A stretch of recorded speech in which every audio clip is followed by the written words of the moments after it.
Vamos a estar hablando hoy de el capítulo 1 de Frantz Fanon, de El negro y el lenguaje.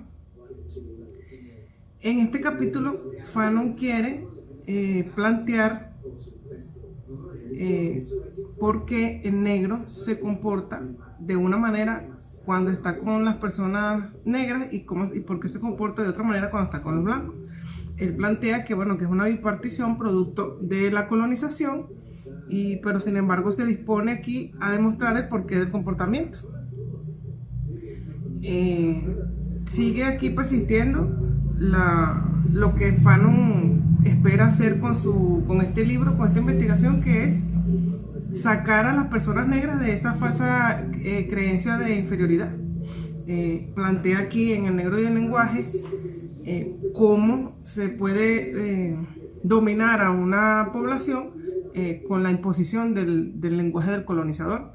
Entonces él plantea aquí en este capítulo cómo se le enseña al martinicano desde la escuela a que no hable su idioma, su dialecto, pues su idioma criollo, sino que adopte el francés. ¿Por qué? Pues porque se tiene esa idea de que en Francia es donde está el progreso, y mientras mejor francés hablen, mejor se van a poder desenvolver en Francia. También habla Fanon de que la persona pierde su identidad de esta manera porque entonces asume otra lengua de otra cultura, y lo que asume, cuando se asume una lengua, se asume todo lo que esa lengua supone, pues una cultura, un modo de ser, un modo de pensar. Entonces Fanon habla de lo peligroso que es eso, porque efectivamente hace que la persona negra, en este caso, pierda su identidad, porque plantea que el lenguaje es también un medio de dominación. Y bueno, eso es más que sabido, ¿no? Y a través de la imposición del lenguaje del colonizador se perdieron culturas, se perdieron costumbres, se perdió la historia de muchos pueblos, producto de la imposición del idioma del colonizador. Él habla cómo se comporta un antillano con las personas que son sus congéneres y cómo se comporta allá, porque él dice que sufre una transformación el martinicano cuando va a Francia, porque después de pasar un tiempo allá regresa como consagrado, pues. Y entonces dice que muchos no quieren pisar el suelo, que no quieren tratar a sus compañeros, que inclusive no quieren hablar su lenguaje criollo, porque ya ellos se sienten que como que pasaron a otro nivel. También plantea Fanon que no puede las personas, pues, pensar que en un momento histórico se puede haber pensado eso, pero se tiene que deslastrar eso en la realidad, pues. No puede ser que porque, por ejemplo, en alguna época dijeron que existía una superioridad de la raza, eso quedó establecido así y ya nosotros no hacemos nada por cambiar esa realidad. De hecho, él cita a Marx en este capítulo, un fragmento que dice Marx cuando Marx estudiaba la filosofía, que decía que los filósofos se encargaron de interpretar al mundo, pero se trata no de interpretarlo, sino de cambiarlo. Y es la horrorosa cuestión, dice Fanon, que tienen pues las personas negras, de cambiar su mundo, pues de cambiar el mundo de las personas negras. ¿En qué sentido? Él cita también a Sartre, donde Sartre, en un prólogo de una obra poética, dice pues que sí, que ciertamente los negros debieron en un tiempo histórico haber impuesto su necesidad de reconocimiento, su negritud, porque obviamente estaban deshumanizados, pues no había reconocimiento.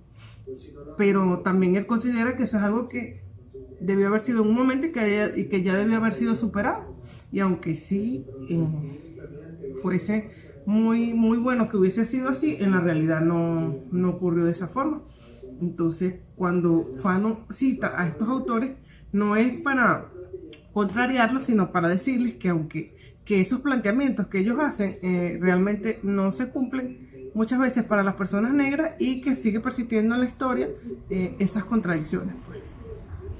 Y bueno, él plantea que inclusive todos los pueblos colonizados tienen ese comportamiento, a pesar de que él establece que su estudio es en Martinica.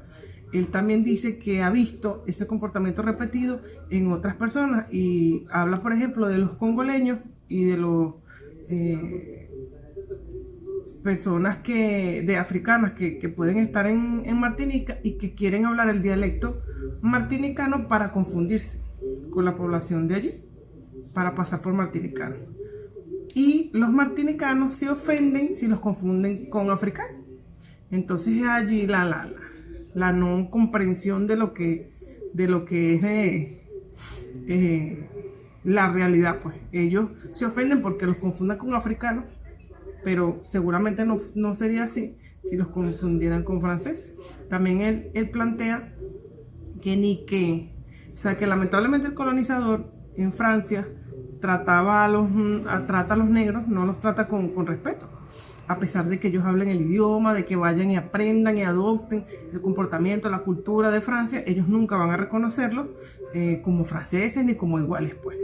Entonces, ¿por qué lo dice? Porque ellos hablan, él habla de un término que se dice petit negre, que es una forma ofensiva en que los franceses se dirigen a los martinicanos.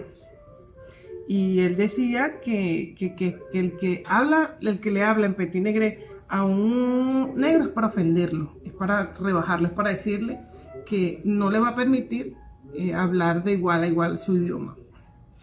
¿Por qué? Porque a pesar de que el negro martinicano hable perfectamente el idioma, él cita un ejemplo de por preguntar dónde queda una estación del metro, la forma de contestarle es tú, ir, 1, 2, 3, vagón, estar.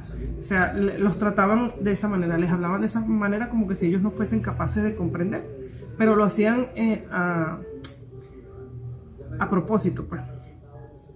Y lo hacían para seguir negándole a esas personas su valor, pues el decir, bueno, sí, somos seres humanos, sino que no te reconozco. Podrás haber aprendido muy bien el idioma, pero no te va a permitir que te dirijas a mí de iguales, pues. Entonces, es bien compleja la situación porque es como dice Fano, todos los colonizados, ese comportamiento se repite en todas las personas que fueron colonizadas. Y bueno, bien podemos saber que sí existen en la actualidad personas que, por ejemplo, migran a Estados Unidos y después que aprenden a hablar inglés ya no quieren hablar más español o ya no quieren volver más a su país. Entonces, él dice que hay un fenómeno psicológico, pues, que consiste en creer que las personas van a romper las fronteras si dominan el idioma del colonizador, y no es así, pues. Entonces, también es interesante aquí porque él, en sus ejemplos, habla de los tiradores de Senegal, ¿no? Y que fue un grupo de hombres que fueron reclutados por Francia y para las guerras, ¿no? Entonces fueron más de 400.000 hombres que reclutaron entre la primera y la Segunda Guerra Mundial, ¿no? Y ellos, bueno, servían ellos eran los que servían de traductores, pues, entre los franceses y los africanos. Entonces, ellos, bueno, pelearon en sus batallas, murieron más de 80.000 africanos, pero cuando en el momento de la gloria, pues cuando hicieron sus marchas de reconocimiento del ejército, a ellos no les permitieron marchar. Y cuando ellos quisieron pacíficamente exigir lo que le habían prometido, pues pensiones y salarios dignos, ellos, como estaban en una especie de campamento, bueno, fueron rodeados, que se llamó la masacre de Tairoye, en 1944, donde a ellos los masacraron y los que sobrevivieron los procesaron por traición y por revueltosos, pues, por generar revuelta.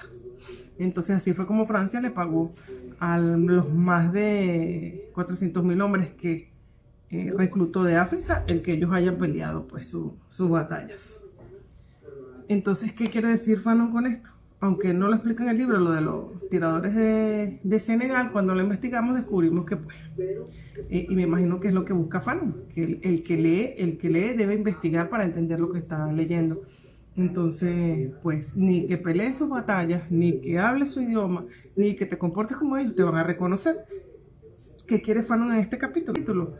Seguir mostrándole al negro que debe esa alienación errada que tiene de pensar que mientras más adopte los modos del colonizador, él va a estar más cerca de él, o sea, se va a hacer más blanco, se va a blanquear más a medida en que él aprenda y adopte su cultura. Pues es algo que no es real, que no va a ser. Y bueno, él también habla del hecho de que hay un poeta que hablaba muy bien el idioma, que también estuvo en Francia, Césaire, creo que se pronuncia así. Él, cuando lo presentaban, lo presentaban como un poeta negro. Y también Fanon siempre dice que para qué hacer, o sea, que persiguen haciendo esta connotación de que es negro. Pues como que decir que es una anomalía, pues. O sea, una persona es un poeta y es un poeta, y ya. No es un poeta negro, porque no se dice el poeta blanco cuando se presenta un poeta blanco. Entonces, es repetir, es querer decir, bueno, es una cosa anómala que haya un poeta negro. Y igualmente él habla de una conferencia que él impartió y que una de las personas pensó que lo halagaba diciéndole que él en el fondo era un blanco. Entonces es eso, pues, es esa falsa idea de pensar de seguir pensando que los blancos son superiores y que los negros son inferiores. ¿Y qué quiere Fanon en este capítulo? No, como ya se los he dicho, no hacer entender al blanco que el negro es igual de inteligente, sino hacer entender al negro que él no tiene que estar demostrando ni sintiéndose menos y que tiene que abrazar su identidad, independientemente de que tenga que hablar el idioma, porque él no está en contra del idioma como tal, está en contra de que las personas pierdan o nieguen o desechen su identidad, lo que son, por adoptar otra cultura pensando que eso los va a acercar a un ideal que no es tal. Entonces, bueno, eso es lo que, entre otras cosas, quiere decir Fanon en el capítulo 1 del Negro y el lenguaje. Lo que conlleva la adopción de un lenguaje que es el del colonizador, arraigar en la infancia y en el sistema educativo, de que las personas interioricen que eso es lo que debe ser y que los enseñen a despreciar su identidad, rechazarla, sigue perpetuando la dominación del colonizador en la población. Pensar que lo que él es no vale o no sirve o no es bueno, porque lo sigue manteniendo en una posición de desventaja. Y aunque sí Sartre dice que la cuestión negra sí tuvo que en una época sostenerse porque había que exigir los derechos, pero que es algo que debe haber sido superado, bueno, sí, ojalá y sí, eso se hubiese logrado, pero pues lamentablemente todavía hasta la actualidad siguen existiendo el racismo, la discriminación y esa falsa idea que sigue teniendo el inconsciente colectivo de creer que ser blanco es mejor, de que hay una superioridad blanca. Y aunque sí, los gobernantes supremacistas insisten en decir eso, en afianzar eso, pues no es algo que es real. Entonces él invita a las personas negras a no querer estar perdiendo el tiempo demostrándole al blanco que ellos son tan capaces como ellos, sino que abracen su identidad, que crean en lo que son y que demuestren lo que valen sin necesidad de decir que yo soy negro y soy tal cosa, porque no es necesario. Entonces, bueno, vamos a seguir analizando los capítulos de Fanon y bueno, espero que les haya gustado el análisis y que también los invito a leerlo para que ustedes les den su propia interpretación. Y bueno, sigan, suscríbanse al canal.